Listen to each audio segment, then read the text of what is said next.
Fearscape Media Network, exploring the unknown, one podcast at a time.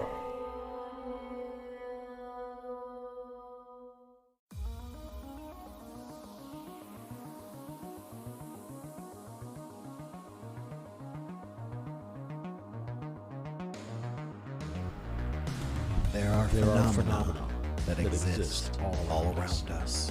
Kids playing above something, and above something unknown flies over and disappears.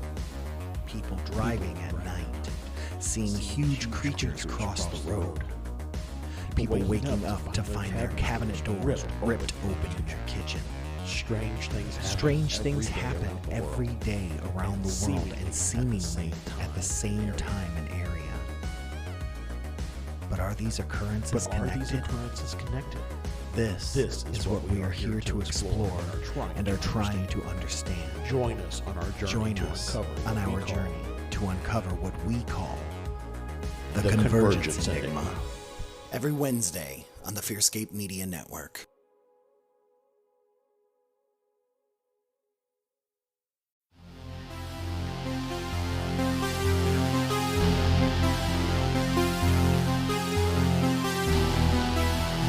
Coming to you from nowhere, a suburb of parts unknown. Your ghoulish hosts for an evening of terror, Stefan Gearhart and Lance Wayne, the Misters of the Dark.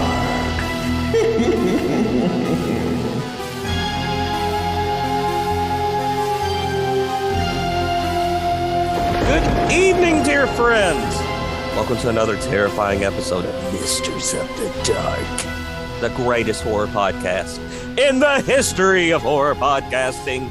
As always, we're beaming directly to you from nowhere, a suburb of parts unknown. I'm your co-mister, the man with no name, Lance Wayne. And I'm your head mister, Lord Stefan Gearhart.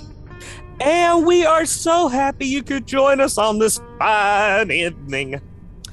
For tonight is our annual We Hate Winter barbecue.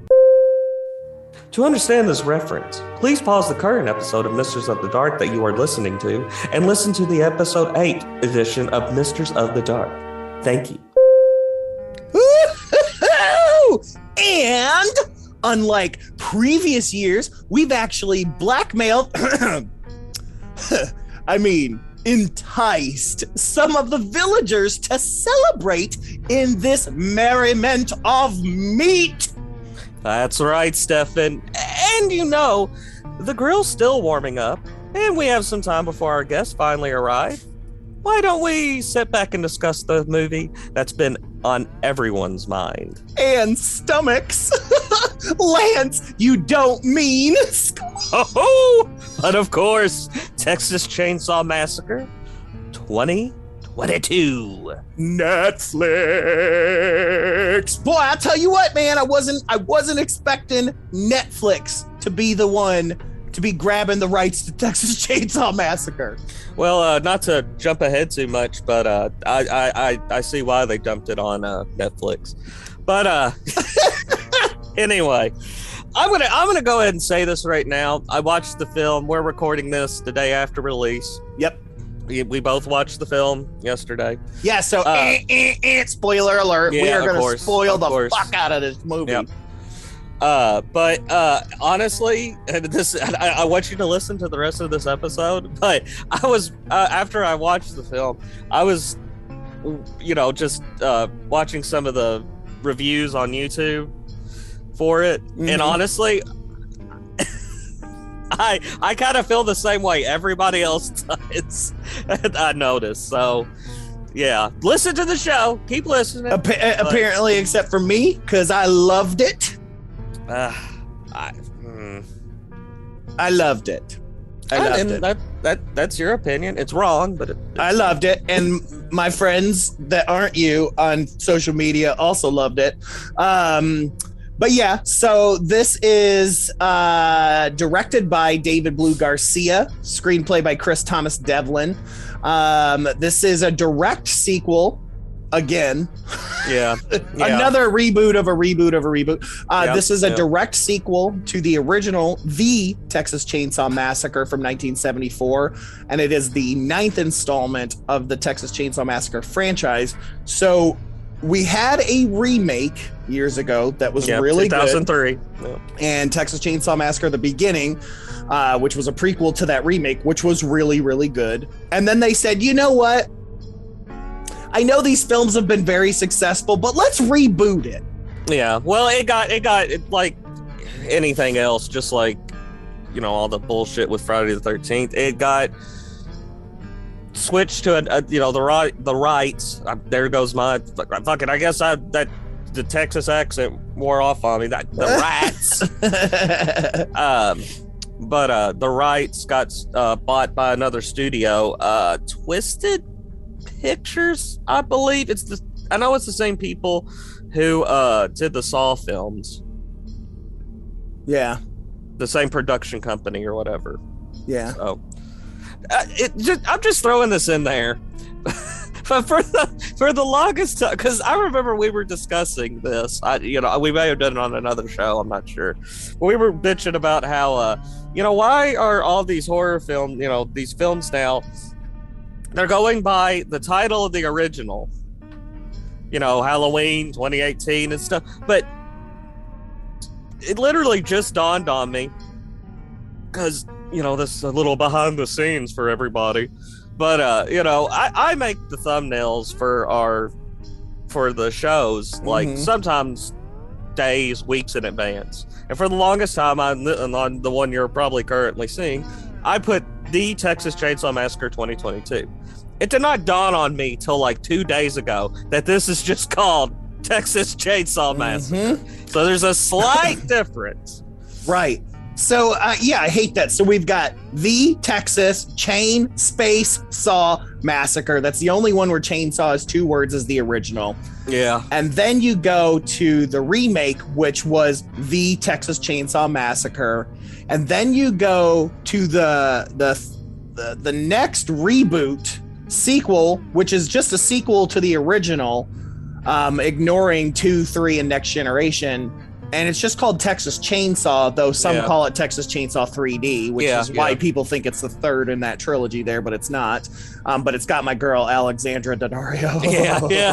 Yeah. I love you. And your old girl that played Sally Hardesty was in that, as well as the clan leader there, her grandmother.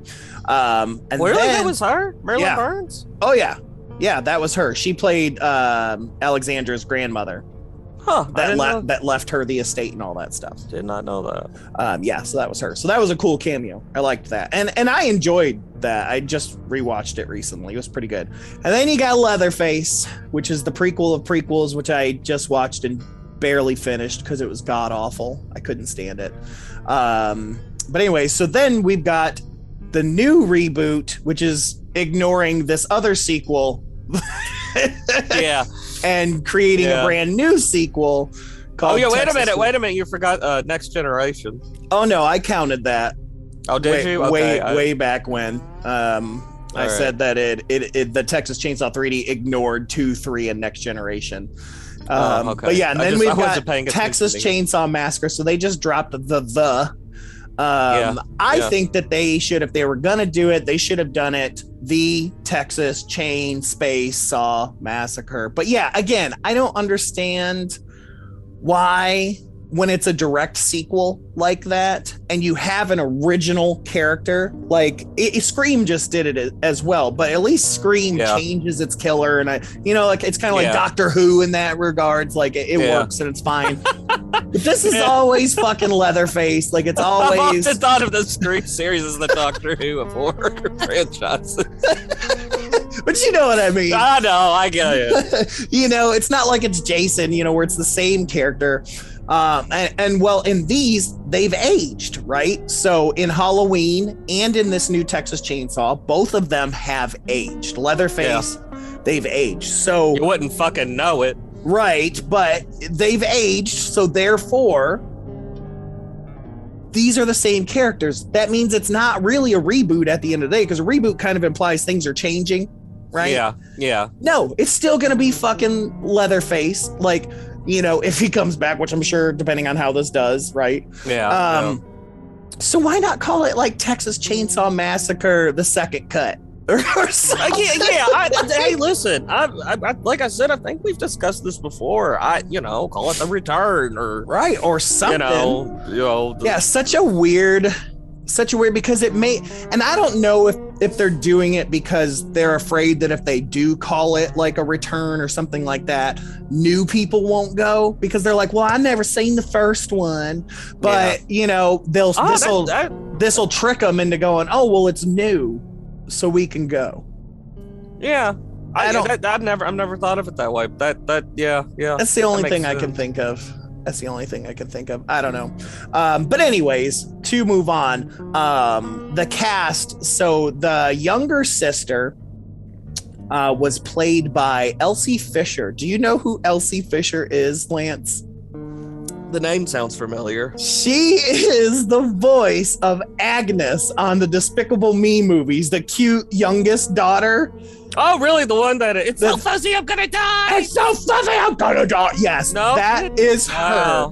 Wow. And once I realized that, I looked it up right at the start of the movie. I was like, well, this ruined this movie for me because all I can see is little Agnes. Yeah. But no, I love that. I loved the two sisters. I thought they were pretty cool. So I thought that was a neat idea. I'm glad. Like, I kept waiting for it to be like, and I know we're not even getting into the movie yet, but I kept waiting for it to be like 3D, where you were going to find that they were related to Leatherface and that. And so, I mean, there was a hint in the very beginning of the movie where they were like, oh, well, my grandmother's from here. Yeah. And so I kept waiting for that, and that never happened. So I'm glad, because I'm sick of the whole, hey, we're related to these inbred fucks. Like, yeah. But anyways, so let me see here. So this is interesting. So after the release of Leatherface in 2017, Lionsgate, who had plans for 5 more films, but the studio lost rights due to the time it took to release it. Legendary acquired the franchise's rights, and they were in, these guys, Ryan and Andy Tohill, were initially signed on as directors, but were replaced by David Blue Garcia due to creative differences, and the filming actually took place in Bulgaria. Yeah, I remember hearing about that. Who was the original director? What was his name again? It was a set of brothers, Ryan and Andy Tohill. Man, I'm telling you, brothers on brothers when it comes to brothers in these brother directing teams or whatever in big franchises, they just don't work out. Because I remember I know this is a podcast, but Solo. Yeah. Well, and those were Solo guys were the guys that did the Lego movies, right? Yeah. And are they the same guys that did the Captain America movies too? I think. I don't think so. Are you thinking of the Russo brothers? Yeah, that's who I was thinking of. But they're two different. You're right. They're two different things. But the Tohill brothers, the only movie that I could find that they did was a movie called The Dig. I've never heard of it. Same. So glad we didn't get them. But anyways, so Texas Chainsaw Massacre, man. This movie takes place 50 years after the killing spree in 1973. Yeah. Which would make Leatherface and Sally pretty old. Well, did you notice? You want to here? Let me just say this, and then let's just go right into the film, because that's really I can't just say it all right now. But did you notice? In what they're showing like crime evidence or blah blah blah, and like they do in every freaking reboot. They do but they show a drawing of Leatherface or something, and it says age 16 to 20. Did you see that? Yeah. I as soon as I saw that, I was like, bullshit. Yeah, I know they had to do that though. I mean, if they're gonna do a sequel now, because if he was in his 30s or 40s, he would definitely be dead. Yeah, but I mean, you just watch that. I mean, you could just watch the Texas Chainsaw Massacre. It just, when you look at Gunnar Hansen or whatever, even if he's wearing a mask or whatever, you could tell the dude's not. Oh, I know, but again, I get it. You know, I get it. He's got to be older. I mean, look at Mike Myers too. Michael Myers, it's the same thing. Like they had to make him like, because Michael Myers, he'd need to be like 85 or something, like, because when he was going after Laurie, he was like, had to be at least 25. He was 21. Oh, he was 21. Yeah, they make that clear. Yeah, it was his 21st birthday or something. Okay, and then Laurie was like what, 16?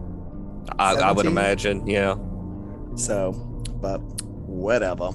Anyway, so we're nearly 50 years later, and so it's an interesting concept here. Is you've got entrepreneurs Melody and Dante, Melody's sister Lila, and Dante's girlfriends Ruth travel to the remote Texas town of Harlow. So this town has been long abandoned, and the group planned to auction off the properties to create a trendy, heavily gentrified area, which is one of my favorite moments in the very beginning when they go to that gas station, and the gas station guy calls them "you gentrifuckers."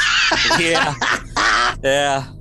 Because that's a real thing that happens, man. You get these like hipsters that got a little bit of money, and they go and they buy out these little small towns. Yeah. And they turn them into these like hipster fucking towns, man. Yeah. Like I said, let's just go right into it. I took notes, of course, regular paper, because I'm a caveman. But I one thing, starting off, I really did like the intro where you think it's kind of repeating. It's just like a little montage, you know, kind of honoring, you know, in honor of the original, whatever, with the whole, you know, 5 views, blah, blah, blah, blah, blah.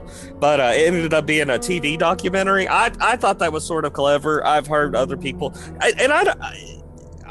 don't really remember, but some people online were complaining that they used clips from the original film in that. Do you remember seeing any clips from the original film? Like small little moments, but it was like pieces like of when the cops were going through stuff. Which was filmed, which could have been used for a documentary. So I am totally okay with that. That didn't bother me at all, because I absolutely think that would have happened. Yeah, I mean, I was just wondering, because I couldn't recall seeing it. And myself. rest in peace, Franklin. You have always rolling through my heart. If I have any more, oh my God, I gotta call Corey after this so he can do it. Corey Adams, body of a thoroughbred. His Franklin impression is one of my favorite memories with him. Is him sitting in this one of those fucking folding chairs or whatever. He'll just, if I have any more fun, I'm not gonna be able to take it. That's one of my favorite memories of all time. Oh, Franklin, what a ridiculous. I wish that actor would have showed up in way more films. Yeah. Wonder if he's still alive. But what did you think of what did you think of all the merchandising in the gas station?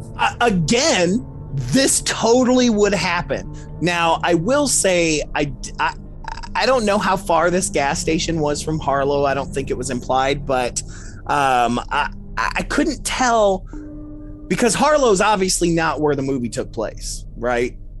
So Harlow's just another town where we assume they just kind of went to go hide. So I'm like, I don't know how far it is. So no, I'm pretty sure it takes place in Harlow. They are buying the town of Harlow.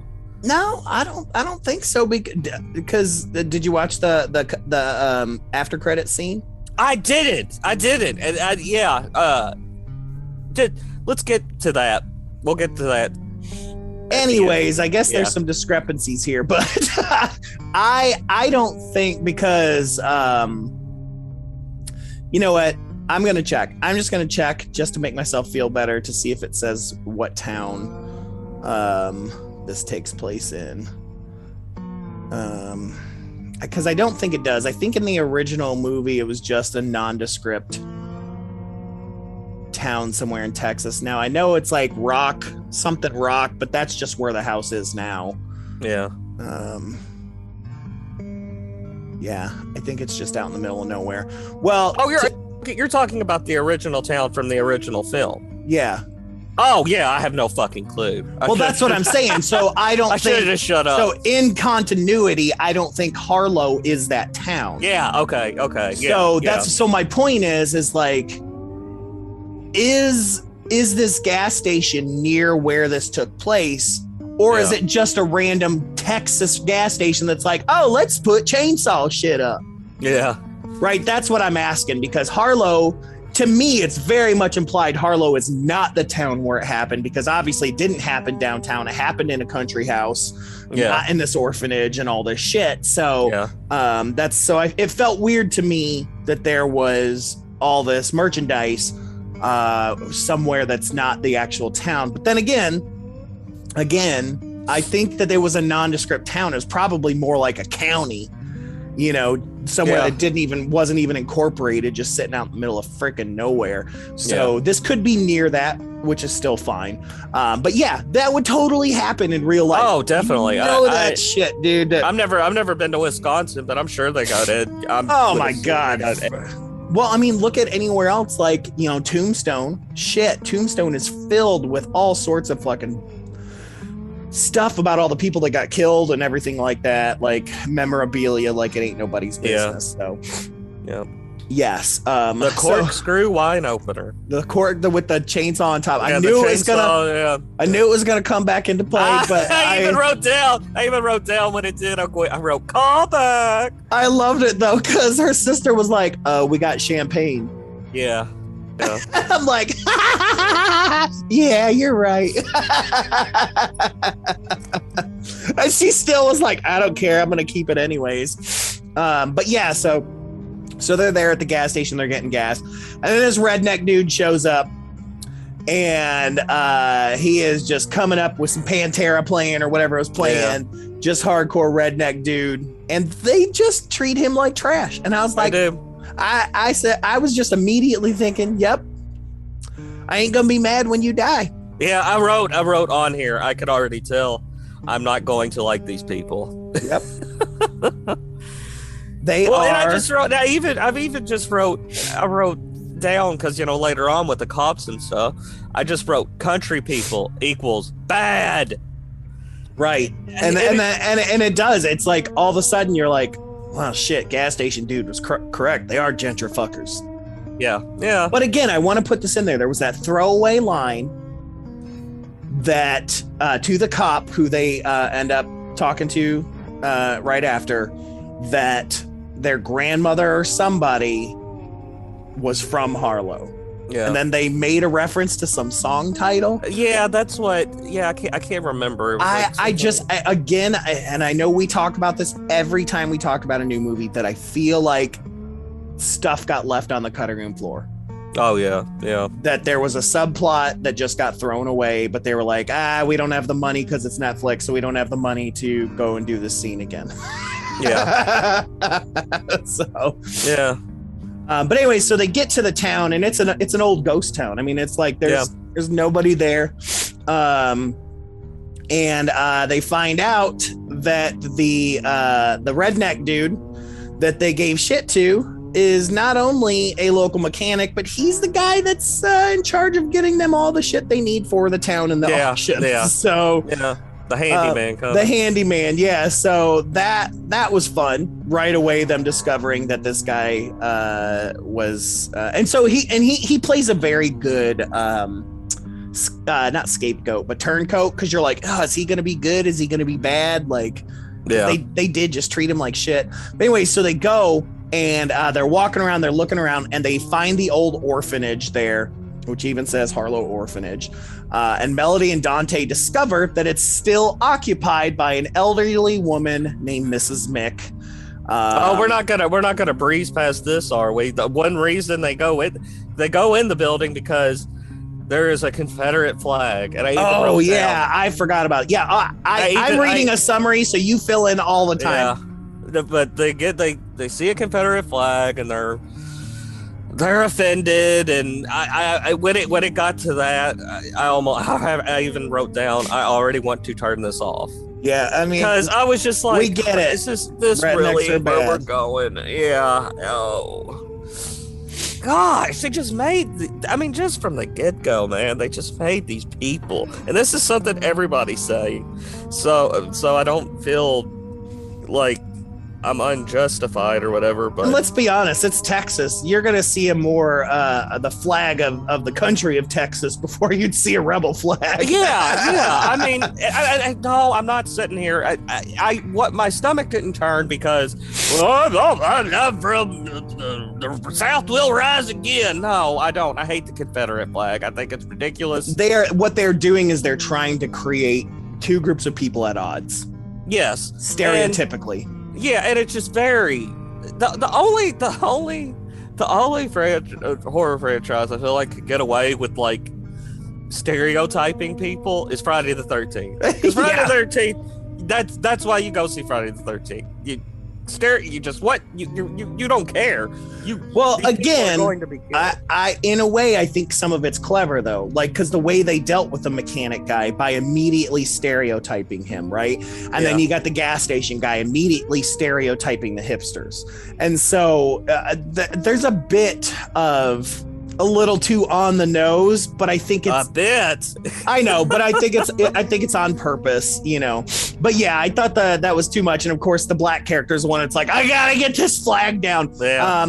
But it wasn't because he was offended by being black. He was offended because the other hipsters that were coming to buy shit would be offended. Yeah, I guess.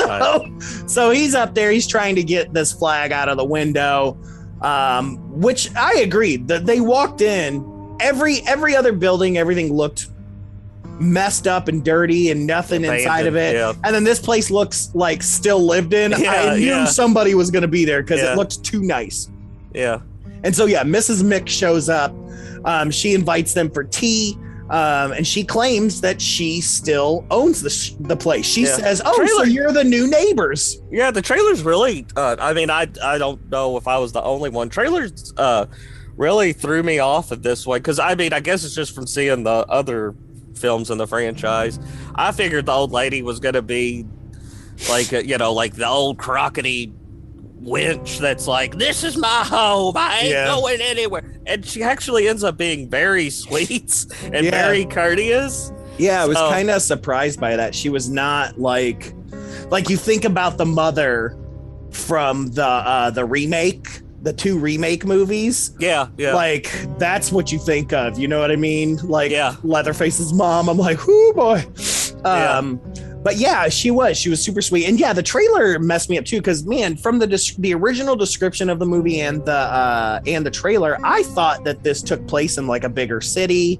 Originally, like I thought they had been hiding in plain sight in like a downtown area of like, I don't know, Boise, Idaho. You know what I mean? Not like a giant city. That's when I first saw the photographs of like, they're like one of the first ones they released was like Leatherface in that street or whatever, like the back. Like I assumed, I did too. I thought it was going to be in like, and there's a fucking bus, and I just thought, I thought it was a city bus, like downtown Louisville, like more populated area. So I was a little disappointed by that, but I still was cool with it. Hey, let's not just pass over this line. Did you notice the old lady when they come in? She goes, "I wasn't expecting company. I'd have put my face on." That's what you're getting. That's the kind of dialogue you're getting in this film, everybody. Hey man, don't forget, get them, cuz. From Texas Chainsaw 3D. Sweet Lord. But Alexandra can do what she wants to. But anyway, so Mrs. Mick, she's like, you're my neighbors, and he's like, Dante's like, No, it's not. She's like, well, no, they worked it out. Yeah, you guys like, get told that it was all worked out. And he's like, and then her son pops up at the top of the stairs. Yeah. In the shadows, and we all know that that's Leatherface himself. Dan Latherface. Dan Latherface. That's what I've been listening to. Not to go off on a tangent here. I've been listening to the new podcast by Dana Carvey and David Spade. Have you listened to it yet? No, I need to. Great, but yeah. So I don't know. I've been kind of stuck in this George Bush Senior, Dan Latherface, not gonna do it, cannibalism, can't not eat gonna it, not gonna do it, Dan Latherface. and Cannibals, not gonna do it. I've eaten a sideways sloppy Joe before. What'd they say in Leatherface and 3D? Like his name was like Jeb or something like that. Jedediah or something. Jedediah, yeah. But in this film, he's Dan Latherface. Latherface. He's Dan Latherface. Anyways, Dante and Melody claim that the bank should have evicted her. They get into an argument, and that's when Dan Latherface shows up at the top of the stairs. Dan Latherface, yeah. And all of a sudden, Mrs. Mix suddenly collapses and has a heart attack. She like fucking projectile vomits. I even wrote that escalated quickly. Yeah, like she just freaked out. I mean, she's on oxygen and stuff like that already. So I mean, she was just crazy. So the cops show up, right around the exact same time that all this was happening. And I don't remember if they got called or what. I can't remember. But they're like, no, you were supposed to get out of here. You were supposed to be gone. And they're like, we need to call an ambulance. They're like, honey, we are the ambulance. Yeah. That's how small the town is. Yeah. And so they're taking her to the hospital, and Lila, no, it wasn't Lila. It was the other one, wasn't it? That wanted to go with the older sister. Brunette? They're both brunettes, but the older sister. The older brunettes. Melody. Okay. So Melody, I think, wanted to go with because she felt responsible because she was yelling at her and all kinds of stuff like that. So she felt responsible for the lady having a heart attack. But of course, Dante. They kind of were. Yeah, but Dante's I even wrote down. Wow, the first kill is by the hipsters. Yeah. I mean, look, if we're gonna be honest. Yeah, I don't count that as a kill. I count it as a death. But I hate the character, so I'm gonna count it as a kill. But anyway, she can't go, but Dante's girlfriend is like, well, I'll go. You guys need to be here. You guys need to handle the situation because the bus full of hipsters is coming, which to me it's weird. It's like if you're gonna sell a town and you've never seen it before, I feel like you'd want to get there a few days before instead of a few minutes. But much like everything in this film, it doesn't make any sense, whatever. So anyways, so they go off, the cops and Ruth, the girlfriend, who's from Outlander. That's where I know her from. They go off and they go to take her and Dan Latherface. He goes as well because that's his mommy. He wants to make sure everything is okay. He wants to make sure it's out. Let's make sure to go. And I do want to go back to the gas station when the gas station clerk, because she was like, did they ever catch Leatherface? Oh, yeah, that guy. And he's like, he had a mask on. They don't know who he is. Yeah, you could tell that guy just wanted to milk the little screen time he had. Oh, man. So anyway, so they leave. And so the bus shows up to Harlow, and it is, oh boy, your stereotypical Gen Z millennial. Yeah. And I don't mean that negatively as in I hate Gen Z and millennials. I mean how the media portrays millennials. Yeah. Gen I mean, Z. this is, listen, even I'm smart. Like I've said before, I hate the Uber PC police. You know what I mean? Yeah. But I'm like, not everybody's like that, you know. Yeah. And so the other sister, Lila, who in my opinion is the main character. Lila is real quiet. She's mousy, you know, she is not a part of all of this. She's just there. Like, Melody's trying to get her to leave the city and just move and just do things. And she's just like, I just want to be left alone. Yeah. She's Lance. You know what I mean? Yeah, that's exact, dude, right before you said that, I was about to say, kind of like me. Yep, I'm Melody in this situation. I'm the older sibling. Yes. But she just wants to be left alone. So because the bus shows up and Catherine, the investor, shows up, Lila takes this opportunity to just skedaddle. She just gets out of Dodge, and she goes and hangs out with our boy Richter, the mechanic. Yeah. The guy that they gave shit to. She's like, I'm going to go hang out with you because you seem like an outcast too. Yeah. You're the only person here that with fucking sense. Right, but she's there, and so they're hanging out. They're just doing stuff, and she notices he's got more guns, because that was one of the things, is that he had his gun out, and they were like, oh, you must have such a large penis that you got to wear your gun out for everybody to see, baby. And so that's why. So she sees all the rest of his guns, and he's like, oh, you like guns? And so she starts kind of messing with the guns, and that's when you kind of find out she was in a school shooting. And that... I even wrote school shooting. What the fuck? Is this really the film to tackle these sensitive issues? Well, it's not the first time, though. I mean, we have seen this trope played out in a number of movies lately, because, and I do hate to say this, but the younger millennials and the Gen Zs, this is what they know. Yeah. You know what I mean? I get it. I hate that. I hate that. I do too. But I've seen this in a couple other movies where the person has been in a school shooting, and so they already have trauma. And I kind of hate that. It doesn't even matter if it's a school shooting. It could be like their family got kidnapped or some shit. Yeah. But I always hate that idea that, you had something so traumatic. We as writers are going to give you two traumatic things now. Yeah. Like, I'm like, I don't know, man.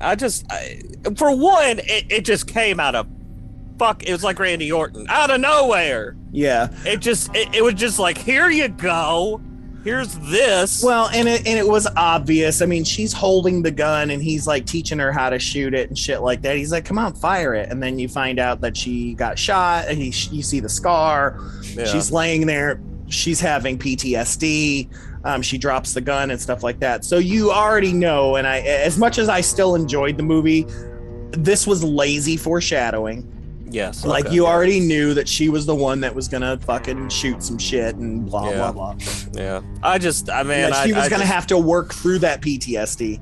I get 100% what you're saying with Gen Z.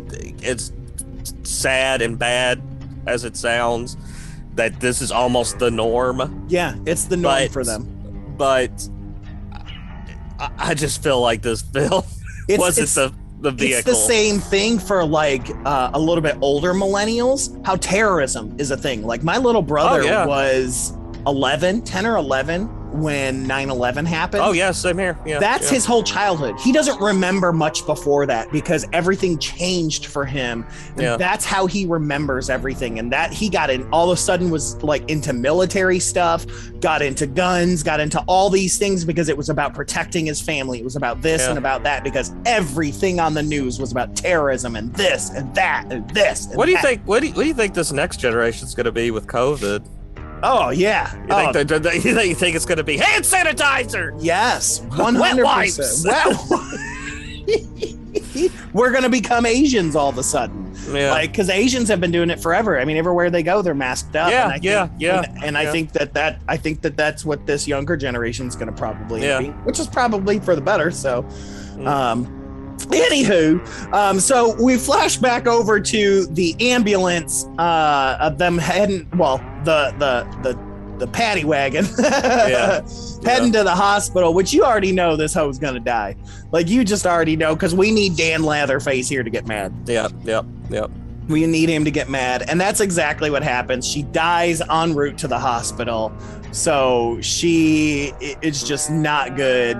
And then literally my favorite kill in the history of horror movies happened. Oh, man. I love Really? this right here, Lance. You want to know why I love this movie? It's because this kill grabbed me from the start and I was like, I'm in. Like, I forgot all of the bullshit that happened 15, 20 minutes before anything happened, because so immediately she dies. They don't know what to do. Like, Latherface starts getting kind of crazy. He's like moving, doing some crazy shit, and the cop's like, you need to calm the fuck down, bro, and kind of points his hat at him, and fucking Leatherface grabs his fucking wrist and breaks that motherfucker in half, and the bones are sticking out, and then he takes his fucking hand and he fucking stabs his own fucking throat with he stabs the guy's throat with his own fucking wrist.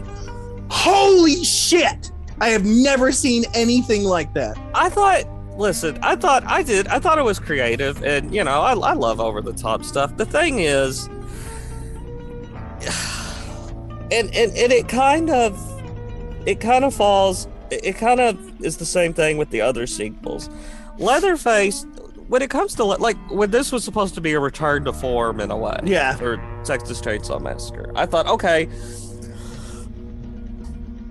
where's the squealing, the pushover Leatherface, where he doesn't even really kill to kill. He kills as like revenge. Not even revenge, but like he kills because somebody has forced him to, has commanded him to. Oh, you're talking about the way he was in the first movie. Yeah, and if this is supposed to be why is he Jason Voorhees all of a sudden? Well, because there's nobody left, man. I don't know. His mom is dead. There's no one left to command him. And like, I feel like, see, yeah, I kind of with you. Like, she should have been like, get him, baby. Yeah. Well, and she even says, there's a line right before she passes. She says something like, stay out of my bedroom or something like that. Yeah. I know it, you know, I figured he was like, don't you stretch out my dresses or something. Don't look at mommy's lingerie. Yeah. I don't know, man. That in a way, yes, I thought it was impressive, but in a way, this is when another scene where I was just like, oh boy. Well, here we go again. And also, if Leatherface is supposed to be 70, she needed to be at least 90. Yeah, you got a point. You got it. Okay, well, she could have been 12 or 13. Let's be honest. Yeah. I could agree with that. But still, that's 85. Like, we're still looking at around like 82, 83. And she definitely, Sally looked older than she did. Yeah. Let me just throw that out there.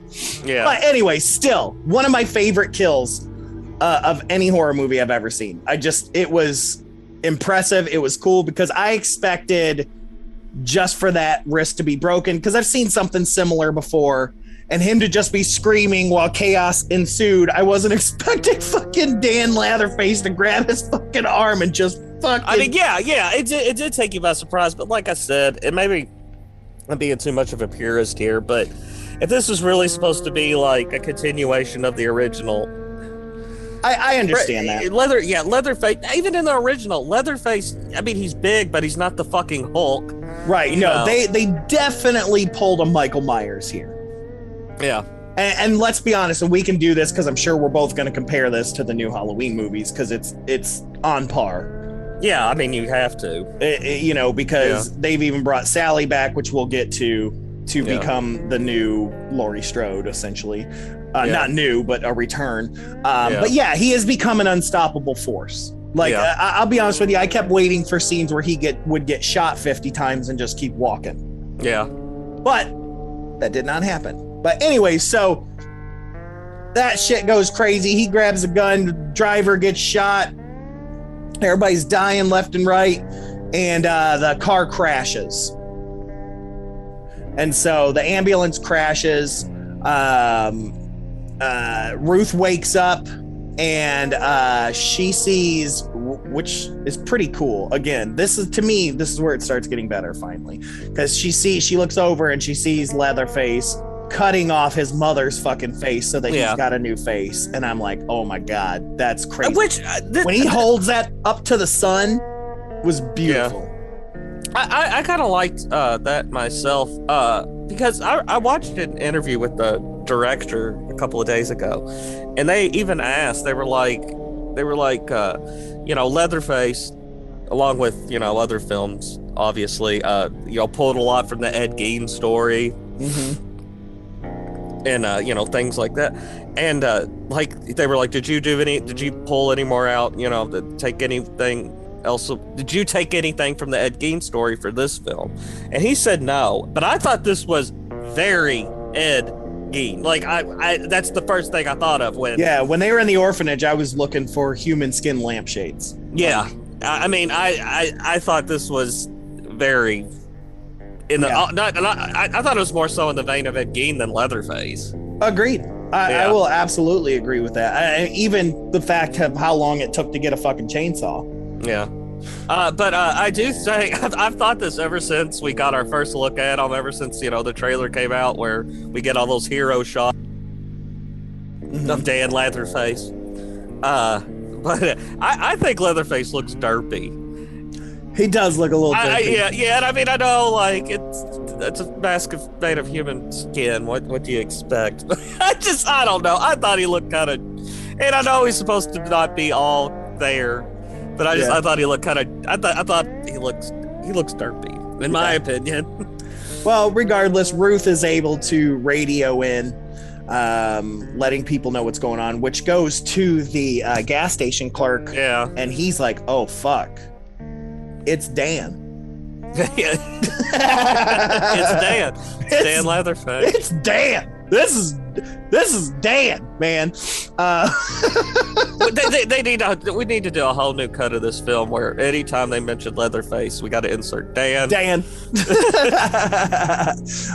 But yeah, so she calls for help and does that. I thought that was a pretty cool scene of her having to stay quiet and stuff like that. That whole just him coming over and then just like re-killing the driver and different things like that. I thought that whole scene was good, and her running.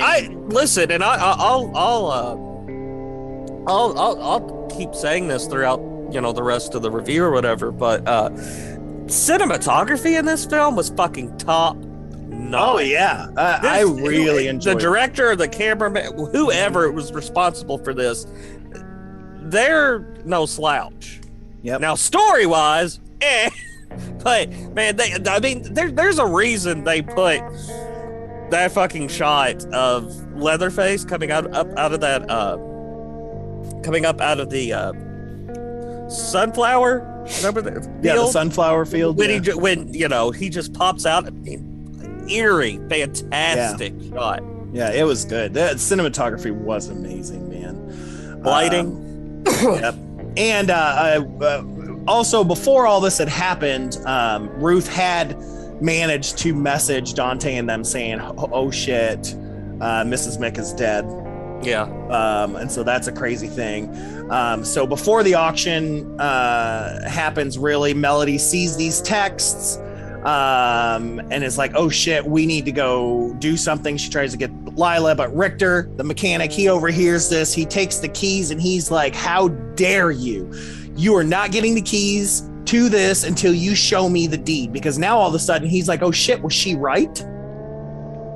Was she right? Yeah. Do you have a heart attack because you were lying?" No. And so he's like, "I want proof that you're doing this." And so they kind of check out with Dante, and Dante's like, I don't know. The office is saying that they don't have the paper, that's not there. And so they're like, well, I guess we better go to the orphanage and try to find them.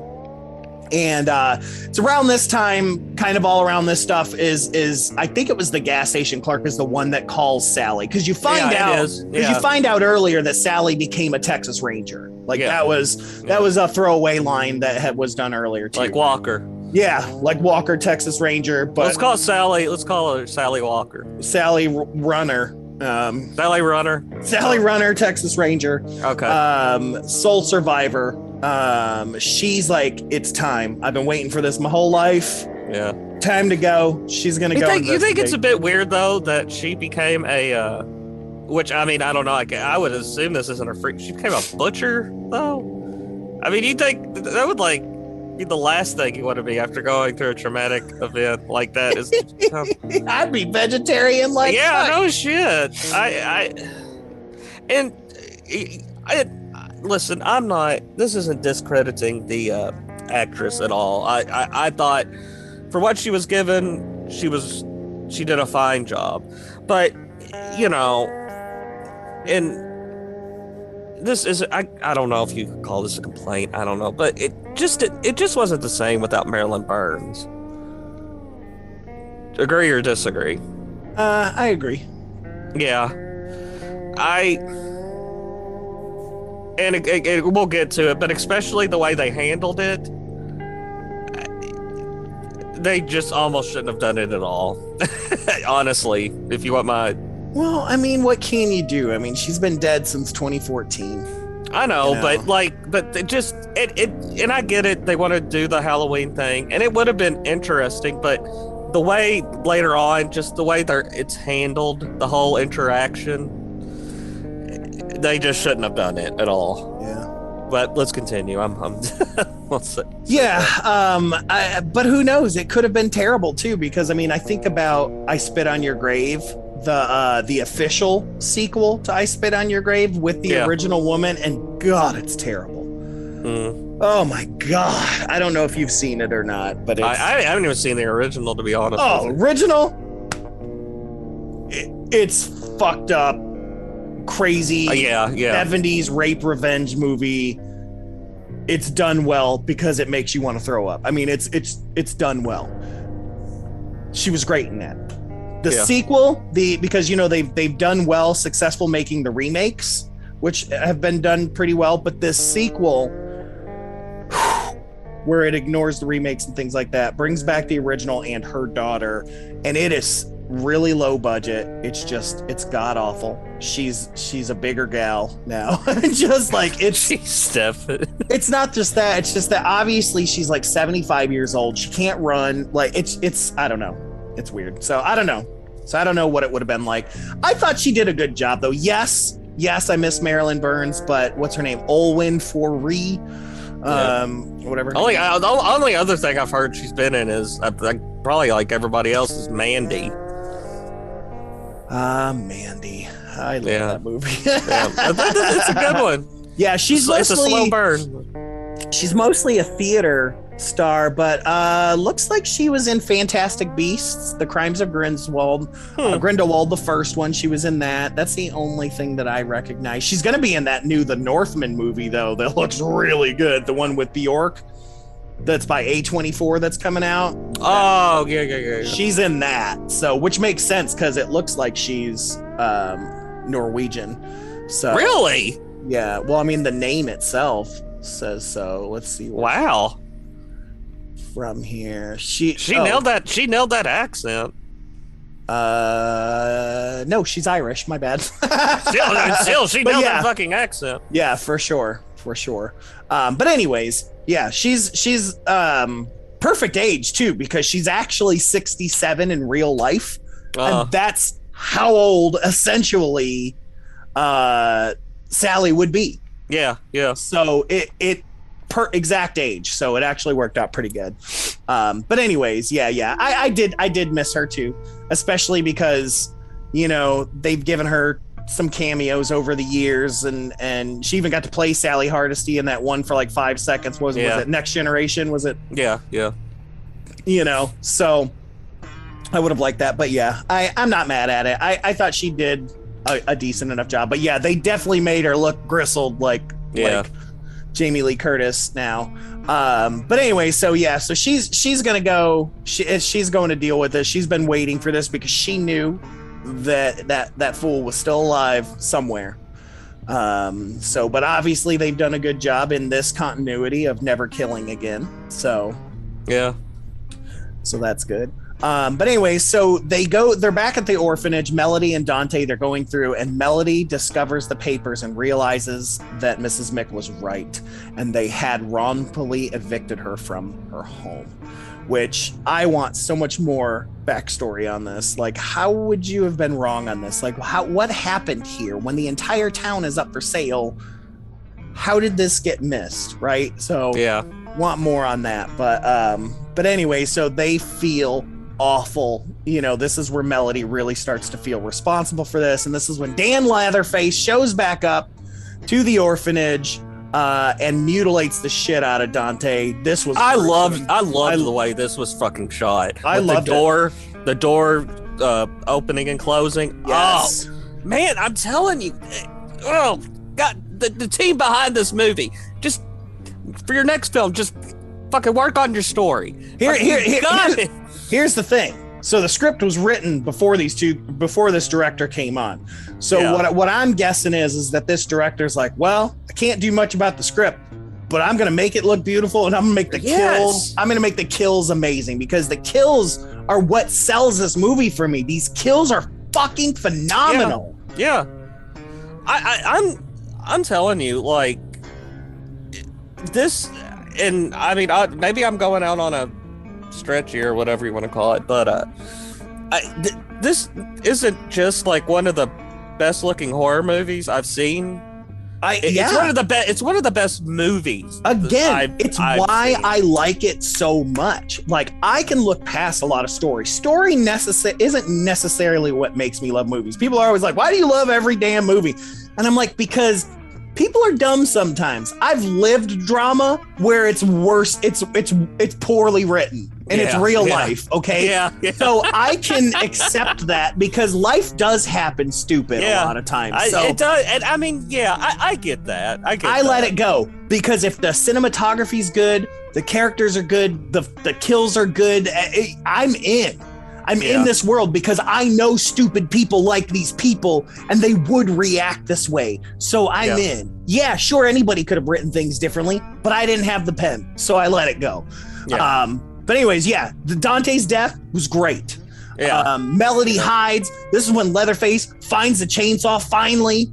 Oh, did you know, by the way, again, it was going back to that interview I watched with the director. That's actually one of the original chainsaws from. I did not know that. I was wondering what they had from the OG. Yeah, he said that it would take about 30 or 40 minutes to finally start up, and it would run for about 5 minutes sometimes. But yeah, that's still cool. I really like that. I thought that was pretty cool. Yeah. Yeah, I like that, man. But yeah, it just Dan's ready to go. Dan Latherface. He's getting his revenge on everybody. Yeah. So he's ready to go. Sally shows up. Wait a minute. What did I miss? Because she's hiding in that closet, right? Yep. Mm-hmm. She's watching all that happen. But I guess this is just because I'm a freak. But there was you skipped over like an oddly touching scene where do you know what I'm talking about? Yeah. Where he grabs one of the dresses of the old ladies, and he's just like sitting there sort of weeping in her makeup chair. And I mean, it completely gets annihilated, because then he grabs like a handful of blush and puts it on the cheeks, which was kind of weird. Which was another shout out, though. I mean, yeah. But I found it. And that's where you're asking, why is he killing? It's revenge. I mean, he is killing for revenge. I mean, I guess I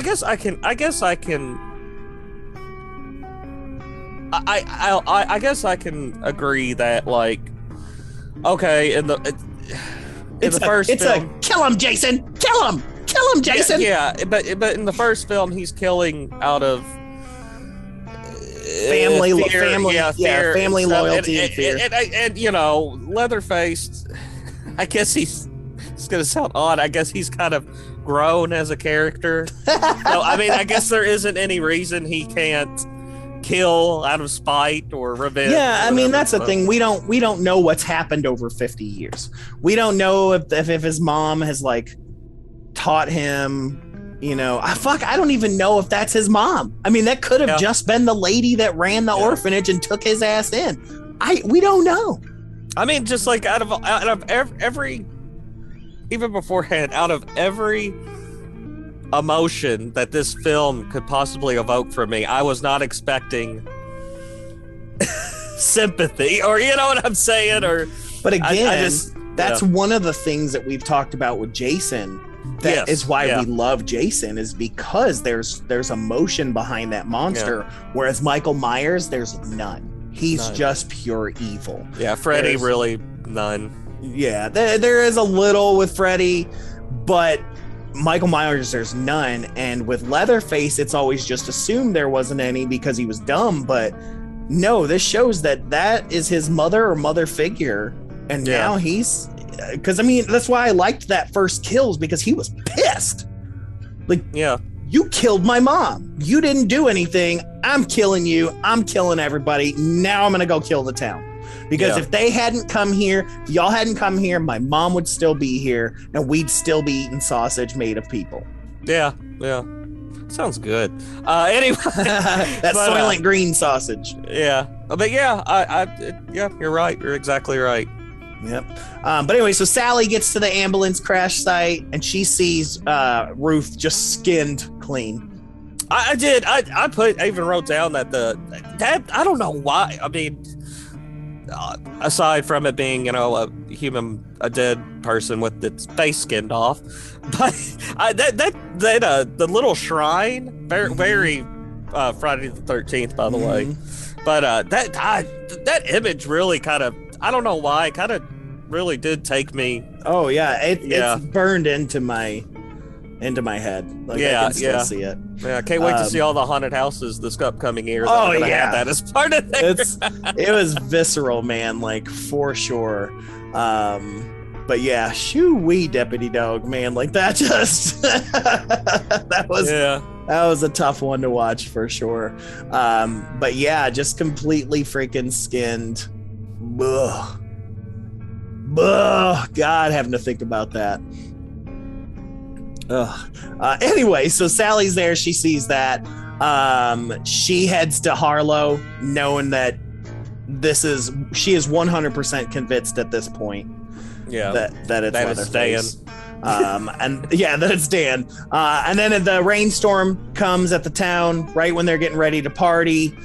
So they decide to move the party into the bus. Instead of all these buildings. I know, yeah. They say, and especially the orphanage that still has power and couches and things like that. They say, let's go party on the bus. But I love that because you already know. Oh, yeah. They're sitting ducks. Fish in a barrel. Yeah. Tuna in a can. So this is right at night.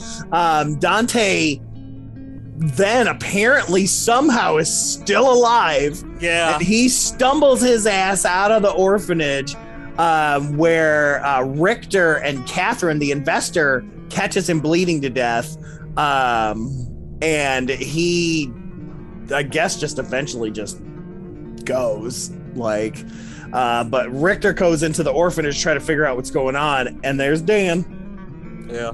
And Dan takes out Richter, which kind of surprised me. I thought Richter was kind of gonna be like the hero. I did too. Yeah. That was gonna kind of help Lila in the end. That's what I thought, but that didn't happen. No. so your boy, that was a gnarly fucking leg break too, man. that was like that like topped fucking Misery almost. Oh yeah, it was nice getting the sledgehammer back.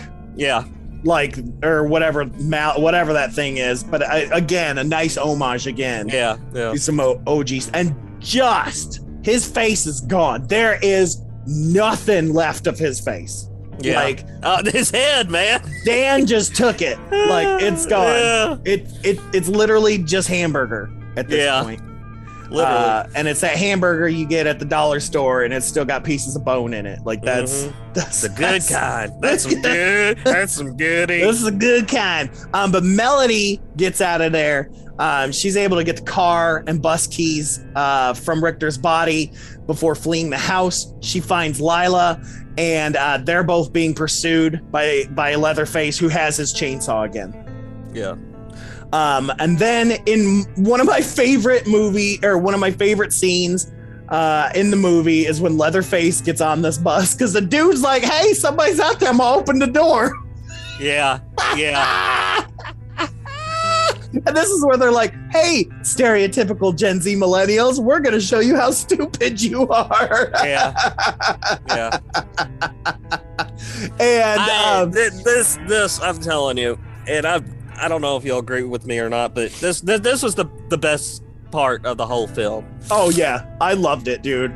But yeah, he gets on there and kills Catherine because she's trying to be like, don't let him on there. But he gets on there and they all got their phones out. And this I know was in the trailer, but I don't care. When he was just like, try something, bro. You're going to get canceled.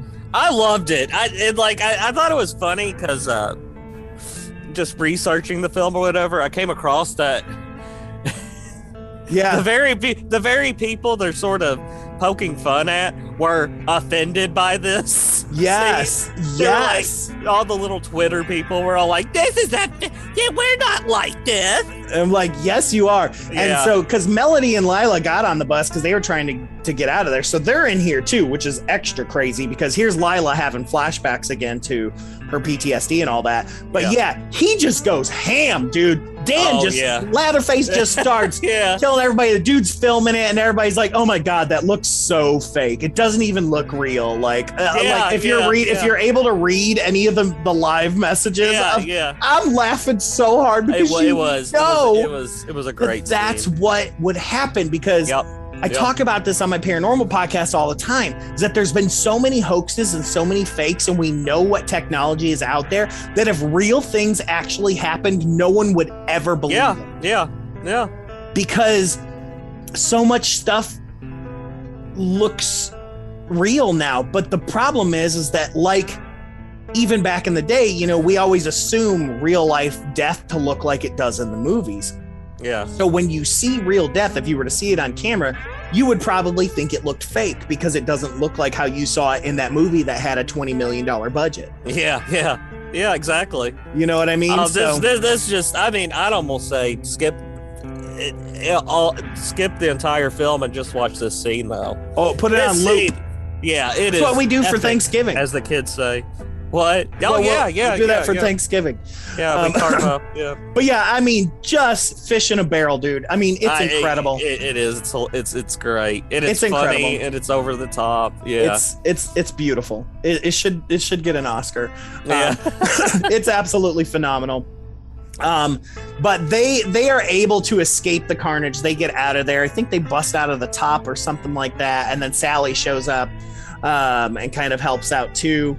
And they get into the car. She's like, get in the car. Come with me if you want to live. Come with me if you want to live. So they get into the car. And then she locks them in there after saying, hey, I'm the original. I actually got away. I'm going to take care of this fucker. He's obviously coming after you. So don't run. You're going to deal with this your whole life. I'm going to take care of this for you because it's my job. And so she locks them in the car. And this is where we begin the trend where even have it written down. Where did I put it? Why do guns never have enough bullets in this film? Did you pick up on? Yes. And every gun. Can the OG final girl stop talking and just kill the motherfucker? Because so Sally confronts Leatherface and she's like, yeah, I got away, bitch, blah, blah, blah, blah, blah. And then she's like, oh my God, you don't even know who I am. Which he don't, because he didn't care. You were meat.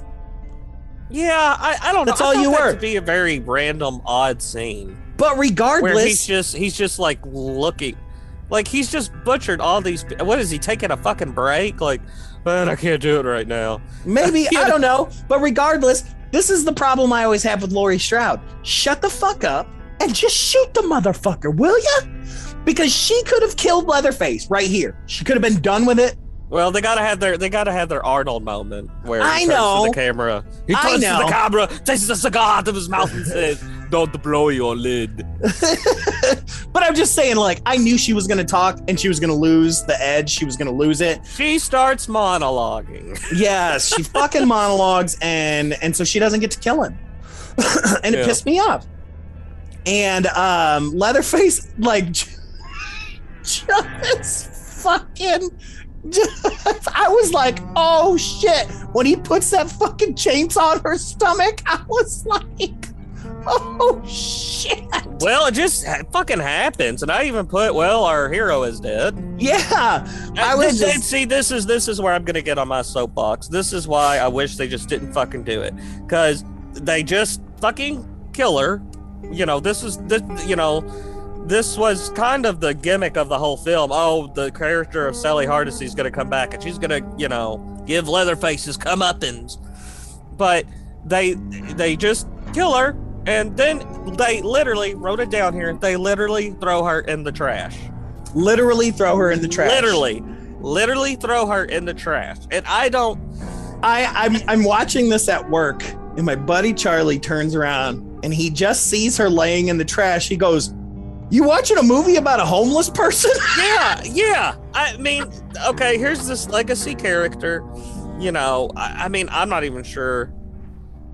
When did Black Christmas come out? Did it come out before or after Chainsaw? Pretty close, because there's contention. I think it came out before, because Black Christmas is usually considered one of the first slasher movies. Okay, well, I mean, for all intents and purposes, I'm just gonna say it, but she's sort of, Sally Hardesty, the character, is sort of the first final girl, and here we are.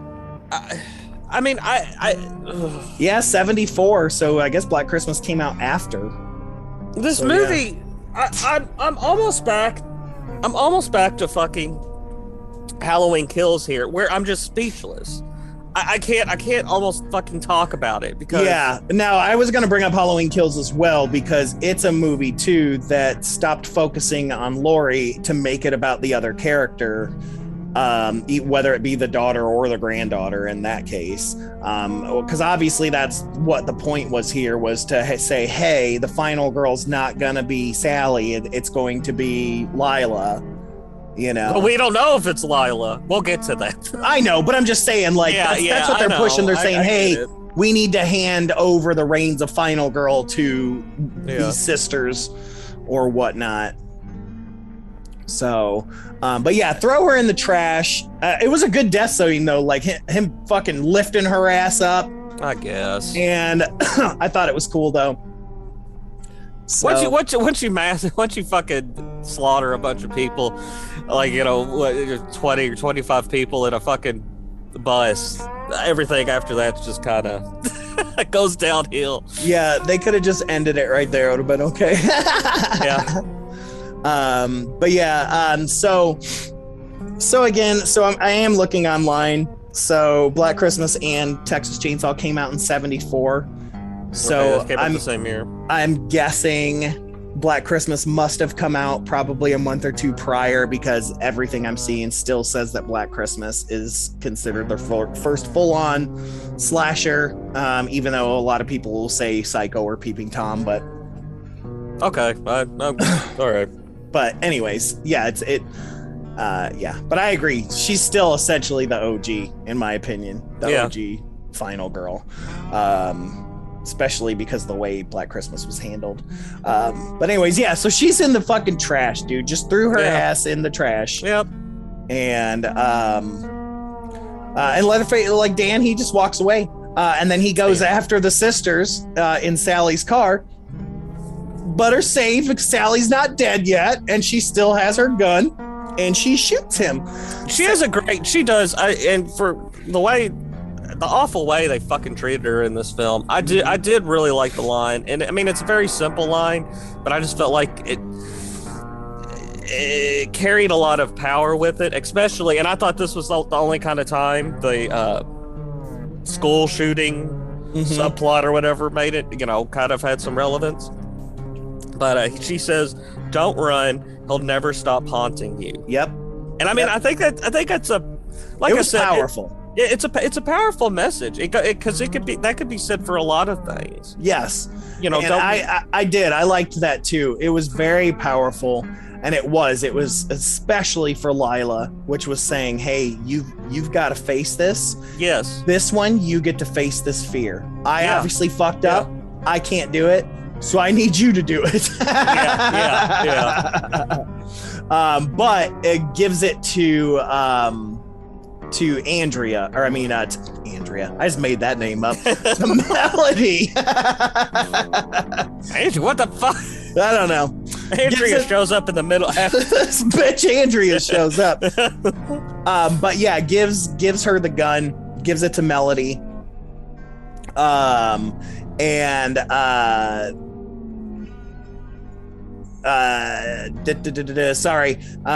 Drives away, trying to pursue Leatherface. Leatherface ambushes them, and then finally kills Sally. Like, that's done. Like, and Melody hits Leatherface with Sally's car before crashing into a nearby building, which is pretty crazy. She apologizes then for what she did to Mrs. Mick, but Leatherface moves in to attack, and Sally's like, you got to do this. Or not Sally, sorry. What's her name? Melody's like, you got to do this. You're the one that has to do this. I'm gonna die here today, because she's stuck in the car, like, you know, whether it be like she thinks her legs are broken, or whatnot. She's basically like, Lila, you need to get your shit together. I need to save your life. Let me die for you. And so Lila runs off and goes, and Leatherface does. He comes. He shows up at that car and is getting ready to kill her, and then what happens there? Like, is that where she picks up the fucking gun, the other gun? Yes, she goes. Oh my God. Yeah, she picks up Richter's gun. Remember, she goes, "Hey, Leatherfuck." Oh yeah, hey Leatherfuck, and then she goes to shoot the gun that Richter was going to let her shoot earlier, but she had a panic attack over, and then there's no bullets, or it's on safety, one or the other. There's no bullets in this universe. I still thought that was great though, but yeah, they're in some sort of warehouse or something, and they're running through this fucking thing, and they're in a movie theater. Is that what it was? The movie theater? Yeah, they go to a movie. Yeah, because I even wrote, man, every shot in this movie theater, like theater. I'm from Harlow too. Theater. Again, I know I've been going on about this, but all the camera work in this fucking theater is phenomenal. Oh, and let me just say, anytime that Dan Latherface throws the fucking chainsaw, it's beautiful. Like, when he throws it at the fucking car, it's beautiful. And when he throws this along the fucking floor and hits that fucking ankle, dude, I was like, I thought that ankle was gone, like cut off, like in that one scene. Like, I don't remember if that was here or if that was with Richter. I can't fucking remember, but man, like when he slides the fucking chainsaw across the floor. It's in the theater. I didn't know too. It could kind of confuse me. Well, the fact that she got up walking again means that the chain didn't hit her leg, but I thought it did for a second, and I was like, oh, that's some good shit, man. Yeah. Get him, cuz. Oh God. So, but anyways, like they fall into this fucking like pit of water. Yeah, I didn't really get that either. I mean, I guess it can happen, but there's just like this random pit of water in this broken down movie theater. Oh my God, this movie's really making the redneck. I'm like, is it like an old septic tank? I don't know, but that water's got to be stagnant as fuck regardless. But they both fall into the water fighting, Lila and Leatherface. Lila gets out of there, and I'm screaming. I'm supposed to be at work. And I'm like, and I turned into that moviegoer that's like, girl, get moving. You got to go faster. Girl, he's coming out that water, baby. Why are you crawling so slow? Get out. What are you, a slug? Get moving. Because I knew. What are you, a slug? I knew his ass was coming out that water and grabbing her leg. And he did. He came out that water like motherfucking. He came out that water like Aquaman. yeah, like fucking Jaws or something. I mean, he shot out of that water. It just shot, yeah. It was. There's a fucking cannon down there, like with Mario or something. It was so cheesy, but I loved it. Like. It was so stupid, but I laughed so hard because I was like, "You bitch, you deserve to die!" Like, so because she's trying to go after the chainsaw, you know. But then Melody shows up, and she's the one that takes the chainsaw, and she's like, "No, let me do this." Yeah. And then she fucking goes and cuts this motherfucker from his stomach up to his face. And of course, I'm like, you didn't give me enough. I know you're just trying to make sure we have a sequel coming, but man, I wanted to see her cut him from up top and see guts fall out. Like if I was directing it, that's what I would have done. Well, I mean, hey, fucking in the Texas Chainsaw Massacre 2, he like fucking has it sticking out of the side of him. Oh yeah, like give me some guts falling out, whatever. But you know, he just stands there, and you're like, oh man, what's gonna happen? What's gonna happen? He falls into the water. And you're like, okay, we all know he ain't dead because he fell into some damn water. Jason was supposed to be drowned in the damn water and his ass came back. Yeah. So, like, but whatever. Like stupid people in movies, they're like, let's leave him. Yeah. And so, though I will say when he sunk into the water and that big bubble of air came up, I was like, that's a nice touch. I'll be honest with you. I was expecting the mask to float up. Oh, that's what I was expecting. That would have been good. That would have been really good.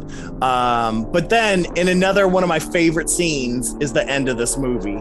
So they get into this fucking car, man, and they're driving away and being stupid. And they're like, let's roll the windows down and let's put the top down. Ooh, child, this is going to be good. She's like, so you going to move here with me? Everybody we know is dead. This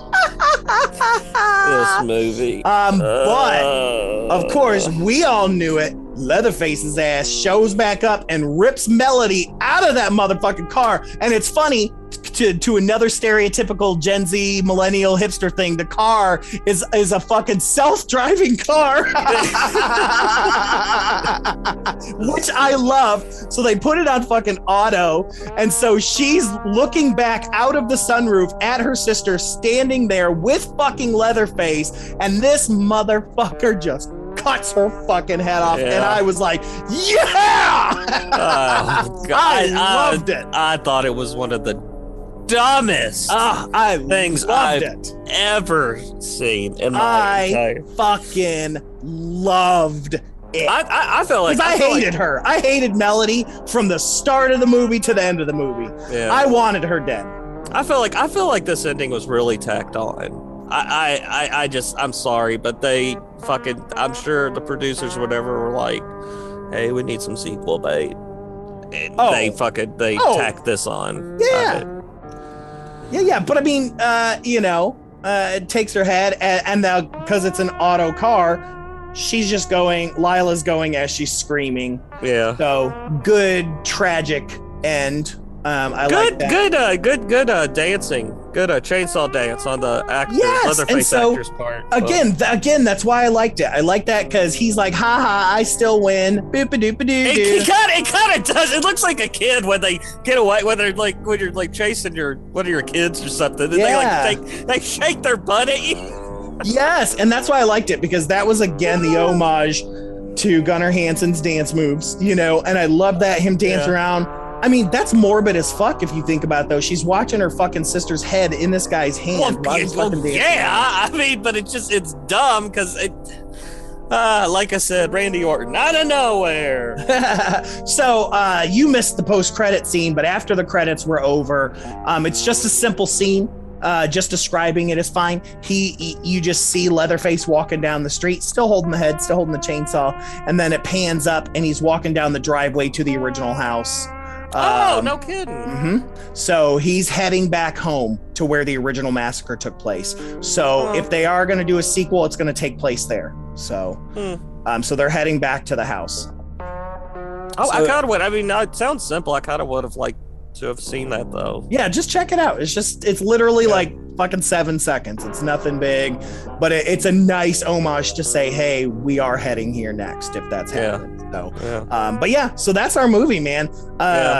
You know, I loved it, but it's not hard for me to look past stupid shit. So, because I mean, you're friends with me after, and I like myself, so that says something. But yeah, I really, really enjoyed this movie. You know, especially after the lackluster Halloween Kills, just so disappointing, and how much money they put into Halloween Kills, especially after how good the Halloween reboot was. You know, like I enjoyed this. I'll tell you. I watched it at work, and usually when I'm at work, like I had already planned on rewatching it that night when I got home, because I thought I would be missing a whole bunch, but I didn't. I mean, I quickly, anytime I had a call or anything, I pushed pause because I didn't want to miss any of it, because I was I was invested. And I think I was invested because of the cinematography and the kills, and it was just beautifully shot. The music was done well. The guy who did the music, I can't think of his name, but he's a pretty big deal. I did enjoy the music though. It was just everything. It was just how certain characters. I guess I'll go on my big thing. Yeah, go ahead. I mean, it's obviously I liked it. Well, this is. I kind of wish I had brought this somewhere in the middle of the show, but do people forget that the Texas Chainsaw Massacre, the original, isn't very gory?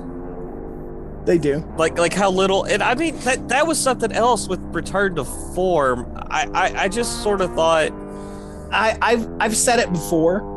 I had a hard, so I didn't. Texas, so Leatherface scared me a lot when I was a kid. Like I watched Freddy, I watched Jason movies like it wasn't nobody's business. I watched Hellraiser, but I couldn't watch Texas Chainsaw Massacre because it scared me so much. That and Exorcist, those were the two movies that I really struggled to watch. Yeah, I had never actually seen Texas Chainsaw Massacre until college. A group of us in my dorm, we watched it, and only one person in the room had seen it. When we got done, you know it's good when it's silence. Yeah. No one's talking. No one's saying a word. I was fucked up not because of gore, not because of it, because of the psychological horror. Oh, yeah. I put myself in Sally's shoes. Yeah. And I was more horrified after she got kidnapped and everything she went through than any of the kills or anything. Like that scene with Grandpa, with everything, because she was just losing her fucking mind. And I put myself in there and I couldn't shake it. I was so mortified for weeks. I kept thinking about it because it was a psychological horror. And that was what I was hoping for in this movie. We didn't get that. No. So I will agree with you there. So there was, for this to be a return to form, it definitely was not a return to form. I don't really see that in any way, shape, or form. Yeah. To be honest, I enjoyed it, but not because it supposedly returned to form. Yeah, you know, honestly, I was thinking about this the other day because I was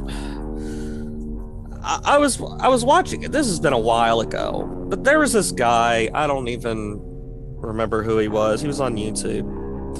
And I feel like it's almost like the hipster thing to say.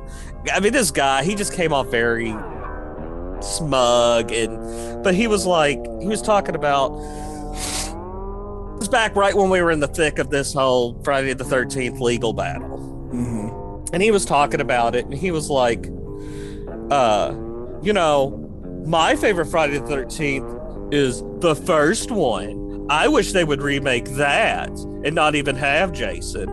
And when people say that kind of stuff, and I mean, I'm sure there's genuinely people that they probably feel that way. But listen, Jason, it's the fucking cash cow. Mm-hmm. And I almost thought, what would it almost be better to make a Texas Chainsaw movie, like, and give it to like a company like A24 and not even have Leatherface in it, just a continuation of the family? But then I thought, well, that's never gonna happen. No, but I mean, the truth of the matter is, I would watch that. I mean, as long as they say it's not a remake, that it's a continuation. Just like I've said before, I would love to see a movie that is about when Mrs. Voorhees was a camp counselor and she had Jason and all that shit that happened. I would watch the shit out of that. But you can't remake the first Jason movie because the thing that makes that movie so good is the twist. Yeah. You can't, the twist is too well known. You can't get away with it anymore. It's the same thing with freaking Sleepaway Camp. You can't remake Sleepaway Camp because the twist, it's there. It's too... Same April Fool's Day. There's another one. It's like when these twists are so big that's what makes the movie, you can't remake it because you're not going to be able to use that twist. And you're already going to know going in that it's Jason's mom, which ruins what the movie is if you've never seen it before. Well, that's probably one of the reasons the Psycho remake failed. I 100% agree because that's what they forget, that when you have a good twist, that's what makes those movies so good, is the twist. That's when you go, oh my God, which is why A24 does a really good job with their twist, whereas M. Night Shyamalan has stopped doing well with his twist. But you're not going to be able to remake, I See Dead People, whatever that fucking movie's called, because that's Sixth Sense, because that's the twist, right? Yeah. Like that's the whole point of the movie, and it's like. Yeah, so it's like, I would watch a movie with just the family going on. I would have watched Alexandra Daddario become the bad guy. I'd watch the shit out of that. Yeah. But the problem is when you've got these slashers like Leatherface, like Jason, like Michael Myers that don't talk, and to try to replace them with someone that will need to talk also changes things. Yeah. So... Wouldn't it be interesting? Look here's just a scenario for you. Speaking of twists, you brought up one of his films, and it's almost kind of his gimmick. But M. Night Shyamalan,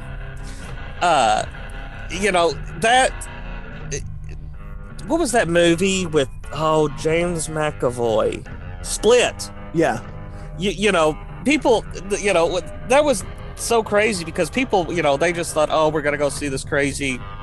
I loved it, and it ended up being a sequel to which Unbreakable. was the twist, and that's what was good. What if they make a movie and it's just rural? You don't even know what state. You don't even. I mean, I guess you could tell what country it is because they'd have southern accents. Sure, but yeah, it's what if you think? There's these people, they get captured by cannibals, and and then you find out it's the Texas Chainsaw. You know what I'm saying? Well, that's kind of what I thought was going to happen when I originally saw this movie. I thought it was going to be Dan Latherface living in the city, living a normal life. He's a fucking real estate broker.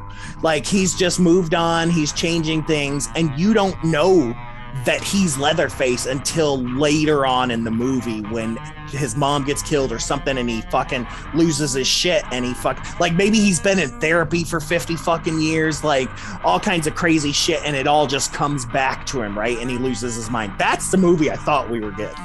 Well, I'm talking about, like, you don't even promote it as a Texas Chainsaw Massacre movie. You literally go in thinking, this is a horror film. This is Wrong Turn. Yes, exactly. And when you leave, you're like, oh my God, that was a Texas Chainsaw Massacre movie. You get what I'm saying? Yeah, no, that would be super cool. Because again, I agree, because that is what made Split so good. You were like, holy shit.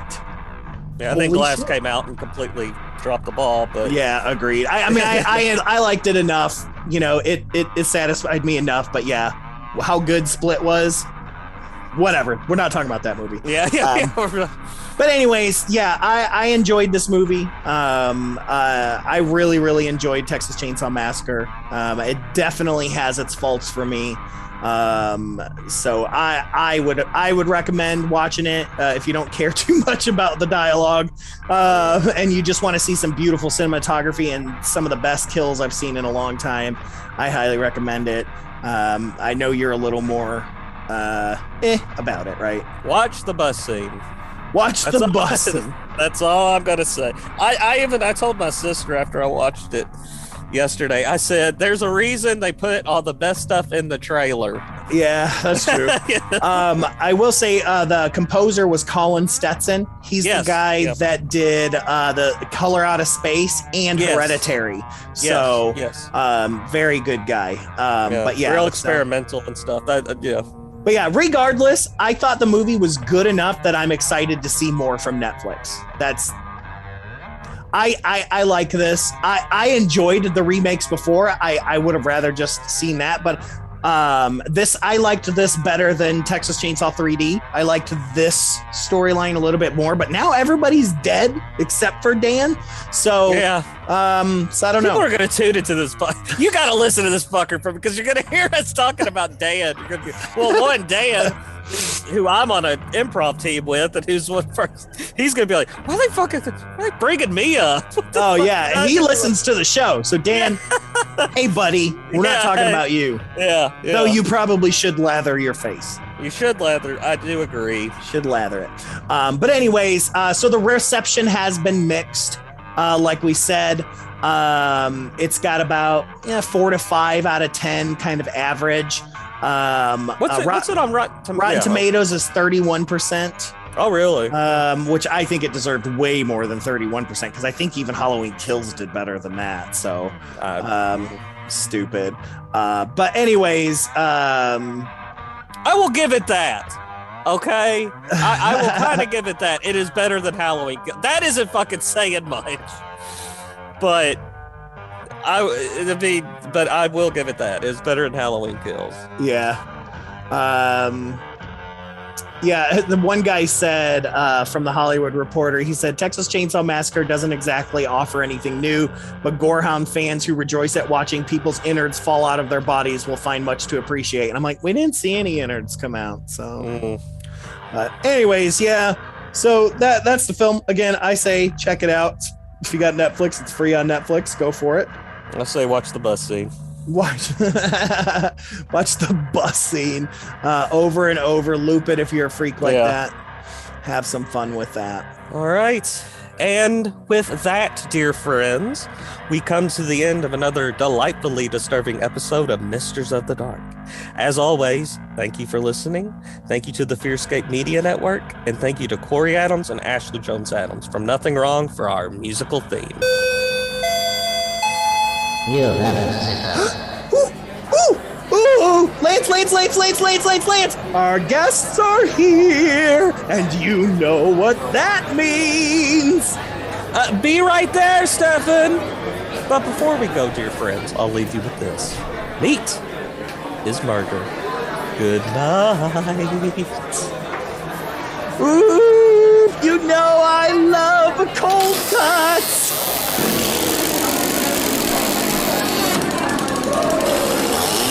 Ha ha ha!